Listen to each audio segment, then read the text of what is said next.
Okay, so this is a video where I'm now trying to show you how we can use, the matrix operations to solve the slightly more complicated problem where you have a system of equations with three equations and three variables x1, x2, x3. So this is actually the textbook example which I solved a couple of videos earlier where we used the simultaneous method.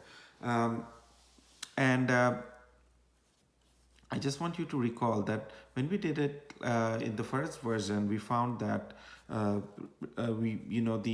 the approach was we tried to eliminate x1 and x2 from the equation 3, and this left us with a solution that x3 equals to 1. Okay, so I'm going to now approach this problem using the matrix operations, and I'll show you that hopefully we should be able to get the same result. Just one thing in terms of terminology, these kind of operations are known as elementary row operations. Okay, so this is the approach we're taking to solve this system of equations. And again, these are the three equations over here. Okay, so what do I do now, right? So remember, the first thing is I'm just going to rewrite this in a matrix form by taking the coefficients of x1, x2, and x3. But remember, before you do that, you have to make sure that all the equations are arranged in a way so that x1 and x2, x3 is in the same order for all equations. So x1 first, x2 and x3, x1 first, x2 then next, and then x3, and then your results on the right hand side. Notice for the second equation, there is you don't have an x1. So essentially, you have an x1 here, but you can think of a x1 having a coefficient of 0. Okay, but make sure that all your x1s, x2s, and x3s, they line up. Okay, because why? Because when you're going to write your matrix, uh, your first column is going to be the coefficients of your x1. So what are the coefficients of x1? So you have 1. From the second equation, you don't have an x1, so the coefficient is 0, and then you have minus 3. The coefficients of x2 are again 1, 2, 2. Coefficients of x3, 3, minus 1, 2. And then your results are 2, minus 7, minus 10. Okay, so just the first step, I've taken all the coefficients, I've put them together in a matrix form. Okay, now what do I want to do? So what I want to do from here is, remember, I want to eliminate x1 and x2 from this equation. So how can I do this? So the way you want to do this is you want to um, make this number a 0, and then you want to make this number a 0. Okay, so uh, and again, the way is you try to see, okay, can I manipulate the rows on top of this row, and then can I add it to this row over here so that this minus 3 and then 2 gets eliminated. Okay, so this is going to happen step by step. Okay, so how can we do that? So I guess the first thing we can do is, let's say, how about we take this equation, or so how about we take equation 1, or we take this row over here, we manipulate it by multiplying it by some scalar, so that when I add this to this is going to become a 0. Is that possible? Well, yes, it's very possible, right? Because what you can do is you can take this row, and how about we multiply this by the number 3? Okay, so what happens if you multiply this with the number 3? So this is going to become a 3, this is going to become a 3, this is going to become 9, and this is going to become 6. Then remember the notation, then you're going to take this and you're going to add it. You're going to take these results and you're going to add it to the row here. Okay. Then what will be my new matrix? So my new matrix, the first row is the same, the second row is the same. The third row, when you're adding 3 to minus 3, you get a 0. When you're adding 3 to 2, you're getting a 5. When you're adding 9 to 2, you're getting an 11. And when you're adding 6 to minus 10, you're getting a minus 4. Okay, so you've done your step 1. I've made this into a 0. So from my last equation, I've actually eliminated x1. Now I want to eliminate x2. So how can we eliminate x2? You want to make this 5 into a 0. So what you can do is, notice that now you have to be a bit smart. Now, if you were now again thinking of, okay, why don't I multiply this with 5 so that this becomes a 5, or let's say multiply this with minus 5. So this becomes a minus 5. And then when I add it here, this minus 5 and minus 5 will cancel out. And this will become a 0. Well, there's a problem with that. The problem with that approach is, if you take this first row, you multiply it with a minus 5, you're going to get a minus 5 here as well.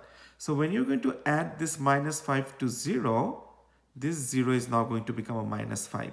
So you're back to the drawing board, right? So this won't work. So you cannot actually take this row and add it here, because once you do that, this 0 is going to, disappear. It's going to become some number. So the smarter way is, if you take actually this row over here, because what is going to happen is, if I can take this row, manipulate it in something and then add it here, since there's a 0 here anyways, when you suppose I transform this and multiply with this row with some number, I get some results. But when you multiply something with a 0, this stays a 0. And when you add 0 to a 0, this 0 will not get affected, right? So here's where you have to be a bit smart. So now we want to work with our row 2. Okay, so how can I work with row 2 so that when I add row 2 to row 3, this becomes a 0? Well, how about we take row 2 and we multiply this? We multiply this with, how about minus 5 by 2? So what is going to happen when you multiply this minus 5 by 2? Why did I do this? Because when I multiply minus 5 by 2 into 2, this 2 is going to become a minus 5. So when I add this to this is going to become a 0. Okay, but let's complete this. So minus 5 by 2 into minus 1, this is going to become a positive 5 by 2. And minus 5 by 2 into minus 7, this is going to become a 7 5 is a 35 by 2. Now, what is going to happen when you add these numbers to this row here? When you add minus 5 to 5, this becomes a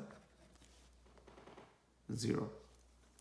Now, when you add, and then you can add 5 by 2 to 11, and then you can add 35 by 2 to minus 4. Okay? So let me just show you the results. So once I do those manipulations, what you're going to be left with is, so 1, 1, 3, 2. Sorry, let me just write down the numbers.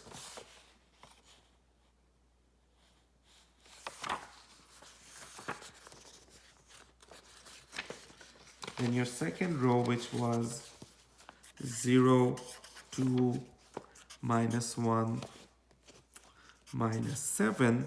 So these two stayed the same, and then these two will become 0, 0. This is going to become 27 by 2, and this is going to become 27 by 2 as well. Okay, so I'm just going to double check to make sure I have my results right. Oops, sorry about that. Yeah. So once you do those manipulations, you're going to be left with these two numbers. So now what happens? Remember that this is actually your coefficient of x3, and this is your right hand side result. So from here, once you cancel everything out, you're going to be left with this result, that your x3 is equal to 1. So if you recall, this was the result we also got when we were solving the 3 equations simultaneously, right? But when we had applied these elementary row operations, we can also arrive at the same result, and hopefully in a less messier way, right? So just to recap again, let's just go back to the last page. I keep going back and forth. We started with these 3 equations. I wrote them down in the matrix form.